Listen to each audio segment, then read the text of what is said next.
नमस्कार दोस्तों, आज से अहमदनगर बीड़ परली महत्वपूर्ण रेल परियोजना के अहमदनगर यानी कि अहिल्यानगर से बीड़ के बीच में रेल सेवा का शुभारंभ हो गया है।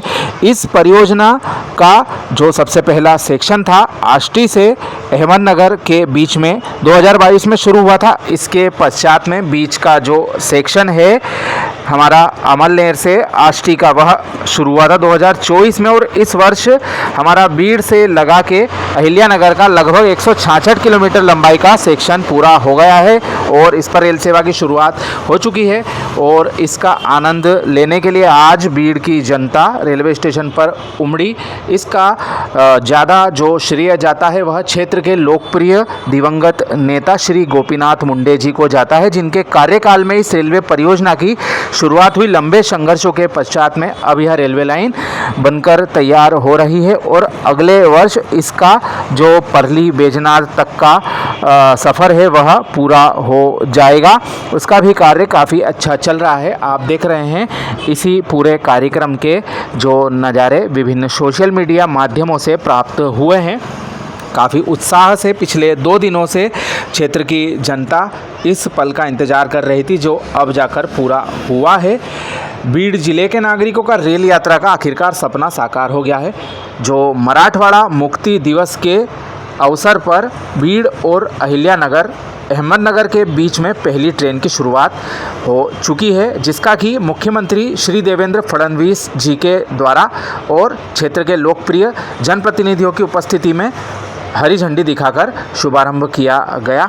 बीड़ जिले के लोग पिछले 40 वर्षों से अधिक समय से इस ट्रेन का इंतजार कर रहे थे। यह मराठवाड़ा मुक्ति दिवस के मौके पर उनका सपना पूरा हो गया है। बीड़करों के लिए यह ऐतिहासिक दिन है। बीड़ की 3-4 पीढ़ियों ने इस दिन का इंतजार किया और चौथी पीढ़ी इस दिन की गवाह बनी है। पहली ट्रेन के उद्घाटन से बीड़ वासियों में अपार उत्साह देखा जा रहा है और नागरिक इससे यात्रा करने के लिए उत्सुक भी दिखाई दिए हैं। गौरतलब है इस 261 किलोमीटर लंबाई की पूरी परियोजना के लिए केंद्र और राज्य सरकारें 50-50% धन मुहैया करा रही हैं। इस लाइन का पहला चरण जो कि हमारा अहमदनगर से लगा के आष्टी तक था 2022 में पूरा हुआ और इसके पश्चात में यह कार्य आगे बढ़ता अब जाकर हमारा बीड़ तक का कार्य पूरा हो गया और अगले वर्ष इसका जो कार्य है वह हमारा परली तक का पूरा हो जाएगा। बीड़ वासियों का यह बहुत पुराना सपना था। बार बार इसका हम उल्लेख करते हैं क्योंकि काफ़ी लंबा इंतज़ार उन्होंने इस रेलवे लाइन के लिए किया है। हफ्ते में 6 दिन यह नई ट्रेन उपलब्ध हो गई है। वर्तमान में 166 किलोमीटर की सड़क यात्रा के लिए करीब 200 रुपये से अधिक का धन उन्हें बसों और विभिन्न साधनों में चुकाना पड़ रहा था। अब ट्रेन से यात्रा करके वे लोग केवल 40-50 रुपये में ही हमारे बीड़ से लगा के अहिल्यानगर तक पहुँच सकते हैं। ट्रेन सेवा 71-411 अहिल्यानगर से बीड़ सुबह 6:55 पर प्रस्थान करेगी अहिल्यानगर से और बीच के जो स्टेशन हैं उन सभी पर विराम लेते हुए यह गाड़ी पहुंचेगी हमारे बीड़ स्टेशन पे दोपहर 12:30 बजे और यहाँ से 71-442 बीड़ से अहिल्यानगर डेमू गाड़ी दोपहर में 1 बजे प्रस्थान करेगी। इन्हीं सभी स्टेशनों पर विराम लेते हुए शाम को 6:30 बजे यह अहिल्यानगर पहुँचेगी। यह काफ़ी महत्वपूर्ण परियोजना है और जैसा कि हमने बताया कि जो बसों का किराया जो लोगों का अब तक लगते रहा 200 रुपये से अधिक, वह अब केवल 45 रुपये फ़िलहाल में ट्रेन की स्थिति में लगेगा।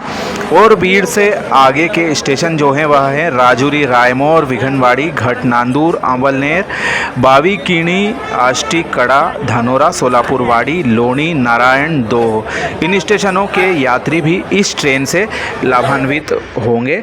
लंबा इंतज़ार उन सभी ने इस ट्रेन के लिए किया है और आज जो मराठवाड़ा मुक्ति दिवस का महत्वपूर्ण दिन है वह काफ़ी यादगार हो गया है। इस बीच एक जो सामाजिक संगठन है उनके द्वारा बीड़ स्टेशन का नाम बाबा साहेब डॉक्टर भीमराव अंबेडकर जी के नाम पर करने हेतु अनशन किया जा रहा है। शासन प्रशासन को इस बारे में भी विचार करना चाहिए।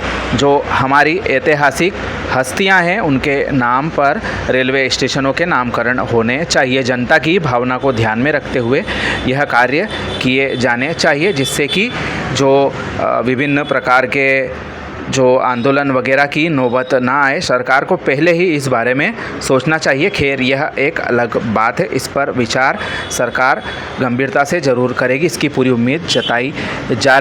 इस परियोजना की थोड़ी सी तकनीकी जानकारी के बारे में बात करते हैं। जैसा कि हमने बताया कि इसकी कुल लंबाई है 261 किलोमीटर के आसपास, जिसमें से 168 किलोमीटर का जो कार्य है वह वर्तमान में पूरा हो चुका है और उस पर ट्रेन आज से संचालित होने लगी है। इसमें से जो अगला 31 किलोमीटर लंबाई का सेक्शन है उस पर भी इंजन ट्रायल कर लिया गया है, यानी कि कुल मिलाकर 200 किलोमीटर लंबाई का हिस्सा पूरा हो चुका है, जिस पर भविष्य में ट्रेन आगे भी बढ़ाई जा सकती है।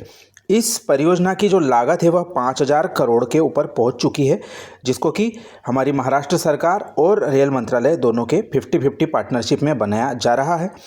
इस वर्ष इस परियोजना के लिए केंद्र सरकार के द्वारा 572 करोड़ रुपए का बजट आवंटित किया गया था और महाराष्ट्र सरकार ने भी अपना हिस्सा इसमें दिया है और अगले कुछ वर्षों में जो बाकी का कार्य है अगले वर्ष वह पूरा होने वाला है और उम्मीद जताई जा रही है कि बाकी का जो बचा हुआ कार्य है पूरा होने के बाद पूरे हिस्से में ट्रेन एक साथ चलाई जा सकेगी।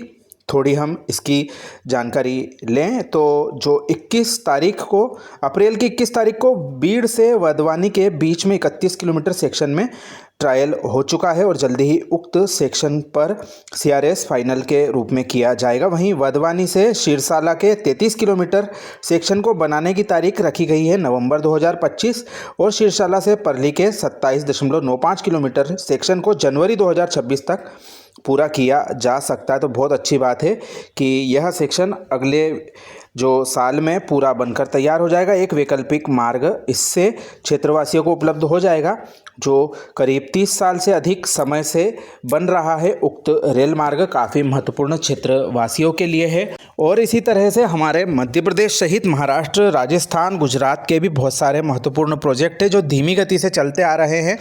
उनके लिए भी हम उम्मीद करते हैं कि केंद्र सरकार इसी तरह से प्रतिबद्धता दिखाए और उनको पूरा करने के लिए अपना जो योगदान है वह दे।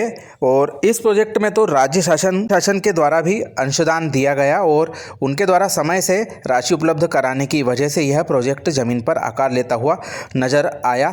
ऐसा ही हमारा जो मनमाड़ इंदौर रेल परियोजना है इसमें भी करीब 10% राशि हमारे मध्य प्रदेश शासन को उपलब्ध करानी है, वहीं महाराष्ट्र शासन को राशि नहीं देनी है। तो ऐसे मध्य प्रदेश सरकार अपनी जो सहभागिता है, जो उनका अंशदान है हमारी मनमाड़ इंदौर परियोजना में भी दे और इसी तरह और भी जो परियोजनाएं हैं उनको बनाने का रास्ता भविष्य में खुले और उन सभी का कार्य हम होते हुए तेज गति से देखना चाहते हैं, यही उम्मीद करते हैं। यह छोटी सी जानकारी एक महत्वपूर्ण रेल लाइन के बारे में आपको कैसी लगी कमेंट करके ज़रूर बताएं। आप सभी का धन्यवाद।